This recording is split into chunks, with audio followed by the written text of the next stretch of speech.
दोस्तों नमस्कार। आज मैं फिर से नया वीडियो लेकर आया हूँ।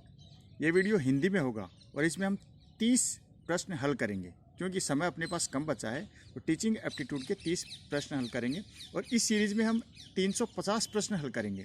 तो ये पार्ट कोई 30 प्रश्न का होगा, कोई 35 का होगा, कोई 25 का भी होगा। तो इस हिसाब से प्रश्न लेंगे। तो आप शुरू से अंत तक इसको देखिए और बहुत स्पीड से इसको चलाएंगे हम। तो ये प्री BA B.Ed ये पुस्तक है। दूसरी पुस्तक देखिए आप, BA B.Ed की इंग्लिश की ये पुस्तक चली रही है आपकी। तो ये उपकार प्रकाशन की बुक चल रही है। अब लक्ष्य की BA B.Ed की बुक है। और बताता हूँ आपको, ये लक्ष्य की प्री BSc B.Ed की पुस्तक है। तो लेकिन मैं आपको एक बात बता देता हूँ कि लक्ष्य की जो प्री BSc B.Ed और प्री BA B.Ed की पुस्तक में कोई भी अंतर नहीं है, क्योंकि टीचिंग एप्टीट्यूड और रीजनिंग एक ही आती है। और बाकी जो फ़र्क पड़ता है वो एक तो लैंग्वेज वाले में पड़ता है। तो लैंग्वेज भी दोनों की सेम है, लेकिन जो और प्रश्न पूछे जाते हैं राजस्थान में वो इसमें BSc B.Ed में साइंस के पूछे जाते हैं और BA B.Ed में आर्ट्स के पूछे जाते हैं। लेकिन RIE CEE में कोई भी भेद नहीं होता है। उसमें आर्ट्स वालों और साइंस वालों को दोनों को एक ही प्रकार के प्रश्न पूछे जाते हैं। अगर आप B.Ed कर रहे हैं, BA B.Ed कर रहे हैं, तो भी आप ज़रूर इस वीडियो को देखिए, क्योंकि टीचिंग एप्टीट्यूड में बहुत अंतर नहीं होता है। लेवल A और लेवल B बहुत ही बारीकी से जुड़े हुए हैं। चलिए हम शुरू करते हैं। वीडियो शुरू करने से पहले मैं आपसे रिक्वेस्ट करूंगा कि अगर आपने ये चैनल सब्सक्राइब नहीं किया तो सब्सक्राइब कर लीजिए। अगर आप इंग्लिश मीडियम से हैं, हिंदी मीडियम से पेपर नहीं दे रहे हैं, तो भी आप इस वीडियो को ज़रूर देखिए। क्यों कि यह हो सकता है कि आप ये लिपि नहीं समझें। कई मेरे बंगाल के सब्सक्राइबर भी हैं, कई उड़ीसा के भी सब्सक्राइबर हैं, हिंदी नहीं लिपि नहीं समझ रहे हो, नागरी लिपि, तो भी कोई बात नहीं, मैं बोल के आपको बताऊंगा। कुछ इंग्लिश के वर्ड भी बोलूँगा बीच बीच में, तो आप समझ जाएंगे। इसलिए आप इस वीडियो को ज़रूर देखें। ये अदर इम्पोर्टेंट क्वेश्चंस यानी अन्य महत्वपूर्ण प्रश्न, इसलिए क्योंकि हम इसमें 6 पार्ट लक्ष्य में से पहले कर चुके हैं। तो लक्ष्य में आगे चलते हैं। पहला प्रश्न है, आपका एक विद्यार्थी गंदे कपड़े पहन कर आता है, आप क्या करेंगे? आपका स्टूडेंट है, डर्टी क्लॉथ्स पहन कर आ रहा है, तो आप क्या करेंगे? तो इसमें जो ऑप्शन है, साबुन खरीदने के पैसे देंगे, उसे सबके सामने लज्जित करेंगे, उसे कक्षा में सबसे बाहर की तरफ बैठाएंगे। ये सब गलत ऑप्शन है। सही सबसे अच्छा उत्तर आएगा, उस छात्र को बुलाकर गंदे वस्त्र धारण करने से होने वाली हानियों से अवगत कराएंगे। RIE CEE में आपको एक ही उत्तर देना है, सबसे अच्छा विकल्प छांटना है। बाकी मैंने बताया था पिछले वीडियो में कि स्टेट में ऐसा विधान है, प्रावधान है कि आप किसी में आपको 1 अंक मिलेगा, किसी में 2, और इस ऑप्शन में आपको 3 अंक मिलेगा। जब आपको सही उत्तर छांटना है तो क्या है कि द उत्तर एकदम सही है।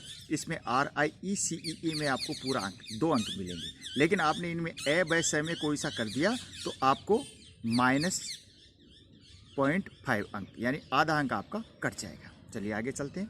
छात्रों की स्वाध्याय में रुचि जागृत करने के लिए, जो स्टूडेंट्स हैं उनकी सेल्फ स्टडी में इंटरेस्ट बढ़े, इसके लिए आप क्या करेंगे? तो यहाँ इसका आंसर देखो दोस्तों, भाषण देंगे, रोचक पुस्तकें पुस्तकालय में रखेंगे, स्वाध्याय न करने के कारण पता करेंगे, अभिभावकों को ये जिम्मेदारी सौंप देंगे। तो अपन क्या करेंगे? सबसे अच्छा उत्तर आएगा इसमें, स्वाध्याय हेतु सेल्फ स्टडी के लिए अपन वेरियस टाइप की जो बुक्स हैं वो लाइब्रेरी में रख देंगे, इंटरेस्टेड बुक्स, इस बात का ध्यान रखेंगे। तो जब स्टूडेंट है अपने अनेक प्रकार की पुस्तकें रखेंगे, विभिन्न प्रकार की, डिफरेंट रोचक भी होंगी, इंटरेस्टेड होंगी, तो बच्चा खुद पढ़ने की आदत का विकास होगा, बच्चे की आदत का विकास होगा और वो स्वाध्याय में सेल्फ स्टडी में इंटरेस्ट लेने लग जाएगा। तीसरा प्रश्न करते हैं, थर्ड, विद्यालय में पुस्तकालय की स्थापना का उद्देश्य होता है। कोई भी स्कूल होता है उसमें लाइब्रेरी होती है, उसका पर्पज़ क्या है? तो दोस्तों उसका पर्पज़ है कि छात्रों में स्वाध्याय की आदत का विकास करना, स्टूडेंट्स में सेल्फ स्टडी की जो हैबिट है वो डेवलप हो, इसलिए लाइब्रेरी इस्टेब्लिश की जाती है, लाइब्रेरी की स्थापना की जाती है। चलिए दोस्तों चौथा प्रश्न करते हैं। एक अध्यापक को दृश्य श्रव्य सामग्री का प्रयोग करना चाहिए। यानी टीचिंग एड्स होते हैं, ये दिखाए जो दृश्य जैसे टीवी आदि प्रोजेक्टर जो देख सकते हैं, श्रव्य यानी ऑडियो आदि सुनने की सामग्री होती है, रेडियो आदि, उसका प्रयोग करना चाहिए। क्यों? इससे क्या होता है? पहला है उससे पाठ में छात्रों की रुचि रहती है। दूसरा, बालकों का ध्यान पढ़ाई में केंद्रित करने में सहायक होती है। ज्ञान को वास्तविक रूप प्रदान करने और पाठ में विविधता लाने में सहायक होती है। छात्र सामग्री से ही खुश होते हैं। सबसे अच्छा उत्तर है ये से। ज्ञान को वास्तविक रूप प्रदान करने व पाठ में विविधता लाने में सहायक होती है। कोई भी दृश्य श्रव्य सामग्री है, टीचिंग एड के रूप में, शिक्षण सहायक सामग्री के रूप में उसका प्रयोग करते हैं, रेडियो, टीवी, प्रोजेक्टर आदि का। तो वो एक कोई मॉडल भी है, तो वो सामने आएगा तो ऐसा लगेगा मॉडल की ये पृथ्वी का वास्तविक स्वरूप है। ये कोई मॉडल ले आए, कोई धरती का मॉडल ले आए, तो वो सामने रखेंगे तो क्या लगेगा हमें कि धरती का ये वास्तविक रूप है। मैप नक्शे ले आए, मानचित्र ले आए, तो ये पाठ में विविधता भी लाएगा। ठीक है दोस्तों, चलिए 5वें में, अध्यापक को छात्र की मदद करनी चाहिए। कैसे मदद करनी चाहिए? पैसे देकर, व्यक्तिगत तथा सामाजिक समस्याओं को दूर करने में, अन्य शिक्षकों के विरुद्ध भड़काने में, व्यक्तिगत समस्याओं को दूर करने में। तो अध्यापक छात्र की मदद करे, हेल्प करे, टीचर स्टूडेंट्स की हेल्प करे। कैसी हेल्प करे? तो ये आएगा, इसमें आंसर आएगा बी, व्यक्तिगत तथा सामाजिक समस्याओं को दूर करने में। उनकी इंडिविजुअल प्रॉब्लम्स हैं और सोशल प्रॉब्लम्स हैं, उनको दूर करने में टीचर मदद करे। अगला क्वेश्चन है, यदि कोई छात्र आपको घर पर आमंत्रित करता है तो आप, कोई स्टूडेंट आपको घर पे इनवाइट करता है तो आप क्या करेंगे? अवश्य जाएंगे, क्योंकि ट्यूशन मिलने की संभावना होती है। माता पिता के बुलाने पर जाएंगे, किसी विशेष अवसर पर जाएंगे, उसे स्पष्ट रूप से मना कर देंगे। दोस्तों ये सारे तो लेकिन सबसे अच्छा आंसर आएगा इसमें, किसी विशेष अवसर होने पर जाएंगे। कोई बच्चे का बर्थडे है या उसके बहन की शादी है या और कोई है विशेष अवसर होगा तो ज़रूर जाएंगे। ठीक है दोस्तों, ज़्यादा जाना भी नहीं चाहिए, बच्चों से थोड़ी दूरी भी ठीक रहती है। अध्यापक की गरिमा के लिए ज़रूरी है कि बहुत ज़्यादा निकट भी स्टूडेंट्स के नहीं जाएं। विद्यालय में खेलों के आयोजन का क्या उद्देश्य होता है? ये सीधा क्वेश्चन है और आंसर भी इसका सीधा आएगा, बालक के सर्वांगीण विकास हेतु, यानी स्टूडेंट का ऑलराउंड डेवलपमेंट होना चाहिए। ये खेलों के आयोजन का उद्देश्य होता है। मेन पर्पज है खेलों के आयोजन का। हाँ, अब क्वेश्चन नंबर 8, सफल शिक्षक वह कहलाता है जो छात्रों की ऐसा टीचर, सबसे अच्छा टीचर कहलाएगा। गुड टीचर, सक्सेसफुल टीचर कौन? तो इसका उत्तर आएगा, अंतर्निहित संभावनाओं का विकास करता है, सी। तो अंतर्निहित संभावना क्या है कि हर स्टूडेंट में, हर बच्चे में अलग अलग टैलेंट होता है, संभावनाएं होती है, प्रोबेबिलिटी होती है। तो टीचर क्या करेगा कि उसके अंदर जो टैलेंट है उसको बाहर लेकर आएगा, उसको डेवलप करेगा। ये वह सफल शिक्षक कहलाता है। अगला है 9, आपके प्रश्नों का उत्तर एक छात्र अंशतः शुद्ध देता है तो आप, यानी पूरी तरह एक स्टूडेंट है जो आपके क्वेश्चन है उसका आंसर देता है लेकिन पूरी तरह सही नहीं है, थोड़ा थोड़ा सही है, तो आप क्या करेंगे? तो इसमें करेंगे अपन, छोड़ देंगे, शुद्ध उत्तर स्वयं बता देंगे, शुद्ध उत्तर नहीं बताएंगे। ये आएगा से। छात्रों से शुद्ध उत्तर प्राप्त करने का प्रयास करेंगे। एक छात्र अंशतः शुद्ध देता है, यानी थोड़ा थोड़ा सही देता है, तो आप अन्य छात्रों से पूछेंगे कि इसका शुद्ध उत्तर सही उत्तर क्या होगा। ठीक है दोस्तों, चलते हैं क्वेश्चन नंबर 10, छात्रों की चोरी की प्रवृत्ति को रोकने के लिए आप क्या करेंगे? छात्र चोरी करते हैं तो क्या करेंगे आप? तो हम चोरी के कारणों का पता लगाकर उनका निदान करेंगे कि छात्र किस वजह से ये जो स्टूडेंट्स हैं ये चोरी कर रहे हैं, तो इसका पता लगाएंगे क्यों चोरी कर रहे हैं। 11, क्वेश्चन नंबर 11, प्रारंभिक शिक्षा व्यवस्था में बच्चे विद्यालयों से विरत हो जाते हैं, बच्चे विद्यालय छोड़ देते हैं। तो प्राइमरी स्कूल के बच्चे ड्रॉप आउट की प्रॉब्लम बनी रहती है। तो अब इस क्यों हो जाते हैं, तो सबसे बड़ा कारण है उनकी आर्थिक परिस्थिति एवं अन्य दशाएं अनुकूल नहीं होती।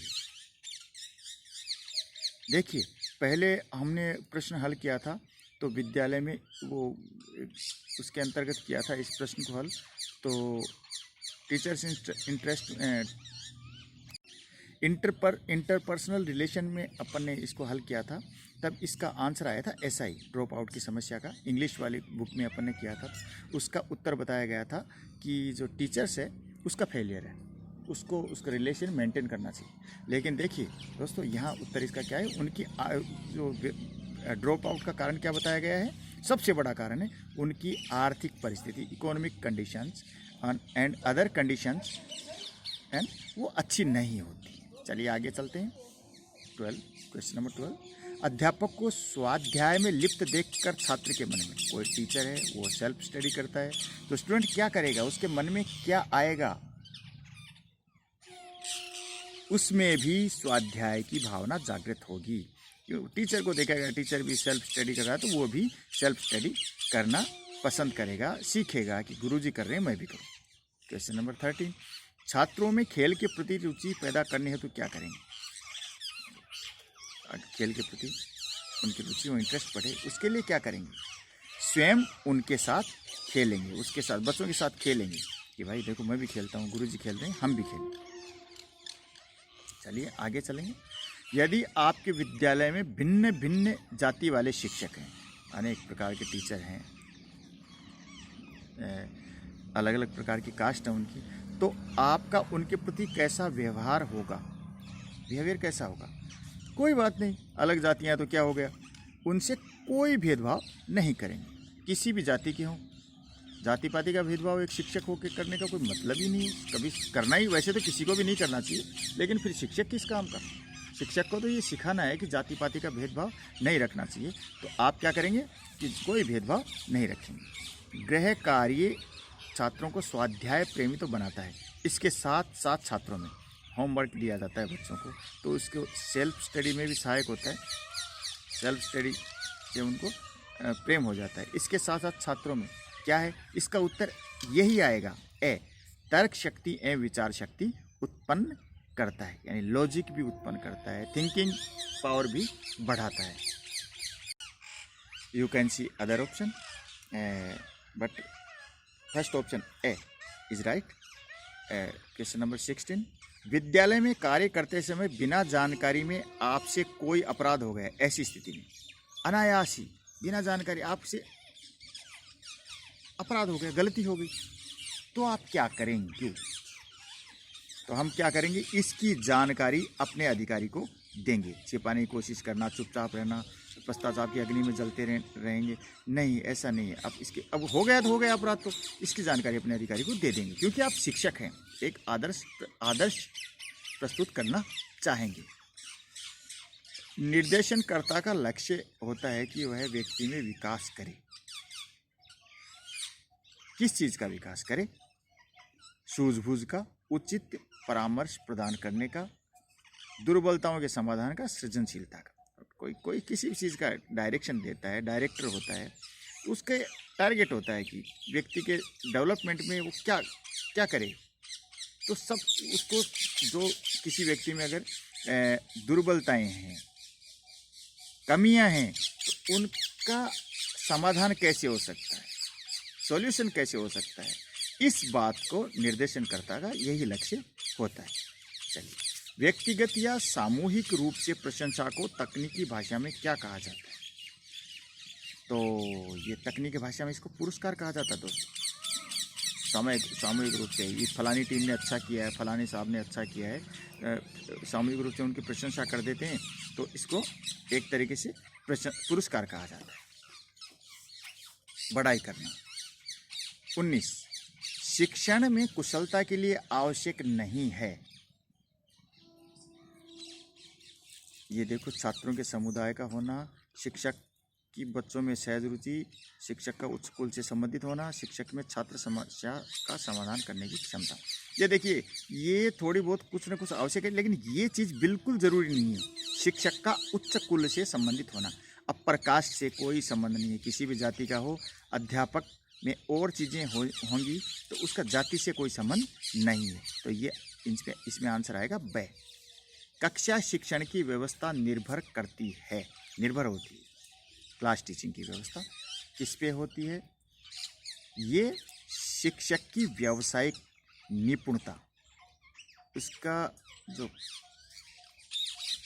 उसकी जो डिग्री है, उसने जो उसकी बोलने का स्टाइल है, वो मीठा बोलता है, अच्छी तरह पढ़ाता है, विषय पर उसकी पकड़ है, तो वो शिक्षक की व्यावसायिक निपुणता हो गई। तो ये कक्षा शिक्षण की व्यवस्था उसी पर निर्भर करती है। पाठ्य पुस्तकों में सहायता मिलती है। क्या सहायता मिलती है? शिक्षण कार्य ठीक ढंग से संचालित करने में पाठ्य पुस्तकें सबसे अच्छा कार्य क्या करते हैं? शिक्षण कार्य को ठीक ढंग से संचालित कराते हैं। 22वां प्रश्न है, विद्यालयों में सामूहिक शिक्षण व्यवस्था की जाती है क्योंकि, एक साथ सब बच्चों को, क्योंकि विद्यार्थियों की संख्या कम होती है। तो फ्रेंड्स, पुस्तक में इसका उत्तर दे रखा है विद्यार्थियों की संख्या कम होती है, लेकिन मेरा ऐसा मानना है बीइंग ए टीचर कि शिक्षकों को इसमें सहायता मिलती है। सामूहिक शिक्षण की व्यवस्था इसलिए की जाती है कि शिक्षकों को इसमें सहायता मिलती है। इसमें वह आंसर सही है। चलिए 23, एक ही विधि से शिक्षण करना विद्यार्थियों के, ये ऑप्शन है, शारीरिक विकास के लिए घातक हो सकता है, सर्वांगीण विकास के लिए बाधक हो सकता है, विषय संबंधी बहुविध जानकारी में बाधक हो सकता है, शिक्षक के प्रति असंभाव रह सकता है। तो इसमें आंसर आएगा दोस्तों से।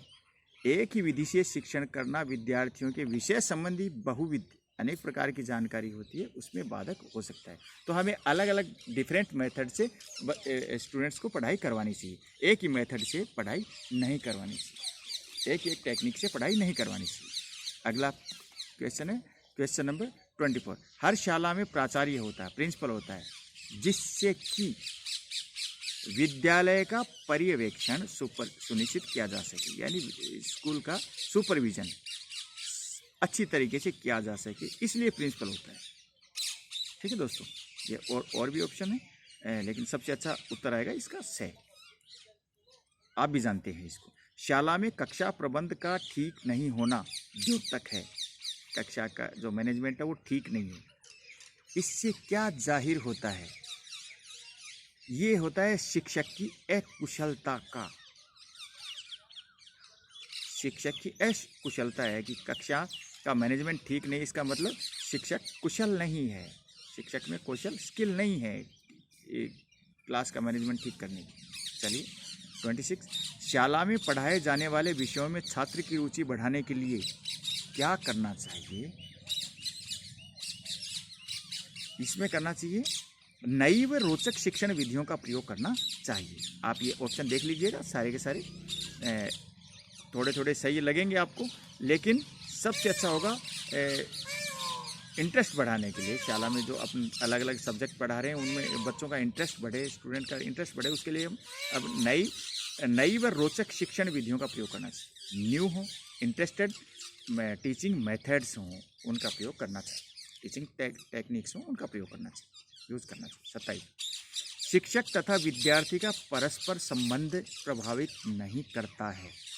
टीचर स्टूडेंट्स का जो रिलेशन होता है वो इफेक्ट नहीं होता है। किससे? कक्षा परिवेश किसको प्रभावित नहीं करता है, किसको इफेक्ट नहीं करता है? कक्षा परिवेश को, कक्षा शिक्षण द्वारा उत्पन्न होने वाले अधिगम को, कक्षा में छात्रों की प्रतिक्रियाओं को, शिक्षक की शिक्षण कुशलताओं। तो इसमें उत्तर आएगा ये से, कक्षा में छात्रों की प्रतिक्रियाओं को। शिक्षक और विद्यार्थी में कैसा भी प्रेम हो या कैसी भी आपस में तनाव हो, लेकिन कक्षा में जो छात्र रिएक्शन देते हैं, प्रतिक्रिया देते हैं, वो उससे प्रभावित नहीं होना। ठीक है, विद्यालय, क्योंकि अध्यापक के लिए सब बराबर होते हैं, विद्यालय परिवेश को बेहतर बनाए रखने में सहायक नहीं हो सकता। कौन सी, देखिए प्रश्न क्या है, सहायक नहीं हो सकता, नहीं सहायक नहीं पूछा है, नहीं हो सकता ये पूछा है। क्या सहायक नहीं हो सकता? शिक्षकों का परस्पर संबंध सहायक है दोस्तों। विद्यालय का पाठ्यक्रम ये नहीं है सहायक। विद्यार्थियों का परस्पर संबंध, शिक्षक विद्यार्थी, ये सब सहायक हैं, लेकिन ये विद्यालय का जो पाठ्यक्रम है, ये विद्यालय के जो एनवायरनमेंट है इसको बेटर बनाए रखने में कोई सहायता नहीं करता, कोई हेल्प नहीं करता है। विद्यालय का पाठ्यक्रम पढ़ाई को तो बेहतर बनाता है, लेकिन एनवायरनमेंट को, स्कूल के एनवायरनमेंट को बेहतर बनाने में इसका कोई योगदान नहीं। चलिए आगे चलते हैं। 29, पर्यावरण शिक्षा का अर्थ है। एनवायरनमेंट एजुकेशन का अर्थ है, क्या अर्थ है? इसका उत्तर आएगा ए, पर्यावरण के बारे में जानकारी एवं कुशलता विकसित करना। एनवायरनमेंट के बारे में आपको पूरी तरह जानकारी दें और उसको, पर्यावरण को अच्छा करने के लिए आपको तैयार करना, यही पर्यावरण शिक्षा का उद्देश्य है। यह भी है पर्यावरण प्रदूषण रोकने में सहायक होना, पर्यावरण के संकट को पहचान कर संकट को दूर करना, पर्यावरण तकनीक का विकास छात्रों से कराना। ये कुछ सही लगता है, लेकिन यह है पर्यावरण के बारे में जानकारी देना आपको और कुशलता विकसित करना। अगला प्रश्न है, पर्यावरण शब्द के अर्थ में शामिल नहीं है। पर्यावरण शब्द है, परि और आवरण से बना हुआ है, परि जोड़ आवरण। तो इस शब्द में कौन सी चीज़ शामिल नहीं? तो देखो, पर्यावरण का भौतिक व सामाजिक पक्ष ये शामिल है, पर्यावरण का मनोवैज्ञानिक पक्ष ये भी शामिल है, चारों ओर का वातावरण ये भी शामिल है, पर्यावरण से जुड़े इतिहासवेत्ता ये शामिल नहीं है। पर्यावरण जो ये वर्ड है, पर्यावरण, एनवायरनमेंट, इसके अर्थ में ये शामिल नहीं है, एनवायरनमेंट से जुड़े इतिहासवेत्ता। अगला प्रश्न है, ये चलो आप ऑप्शन नहीं देख पाए, अब देख लीजिए। शिक्षा द्वारा राष्ट्रीयता की भावना का विकास संभव है क्योंकि इसका आयोजन, कोई शिक्षा द्वारा राष्ट्रीयता की भावना का विकास संभव है। कैसे संभव है? क्योंकि इसका आयोजन छात्रों के सुधार हेतु किया जाता है। और ऑप्शन देखते हैं, मानव निर्माण की प्रक्रिया के रूप में होता है, हर प्रदेश में पृथक रूप में किया जाता है, गरीबी दूर करने के लिए किया जाता है। तो यहाँ आएगा उत्तर ब, मानव निर्माण की प्रक्रिया के रूप में होता है। ये मानव निर्माण का प्रोसेस है। तो दोस्तों, आज की वीडियो में इतना ही। वीडियो बहुत लंबा हो गया है, लेकिन आपके धैर्य की तारीफ करूंगा। आपने इसे देखा, क्योंकि हमारे पास समय कम रह गया, इसलिए मैंने फैसला किया है कि ये कुछ हिंदी के वीडियो लंबे बनाऊंगा, लेकिन इंग्लिश वाले भी देखें। हर वीडियो में 30 प्रश्न के लगभग डालने की कोशिश करूँगा। धन्यवाद। आपको अच्छा लगे तो इसे लाइक करें, शेयर करें और वीडियो देखते रहें। नए हैं तो सब्सक्राइब कर लें, चैनल को सब्सक्राइब कर लें और मेरी प्लेलिस्ट में जाके मेरे पुरानी वीडियो भी देखें। धन्यवाद, नमस्कार।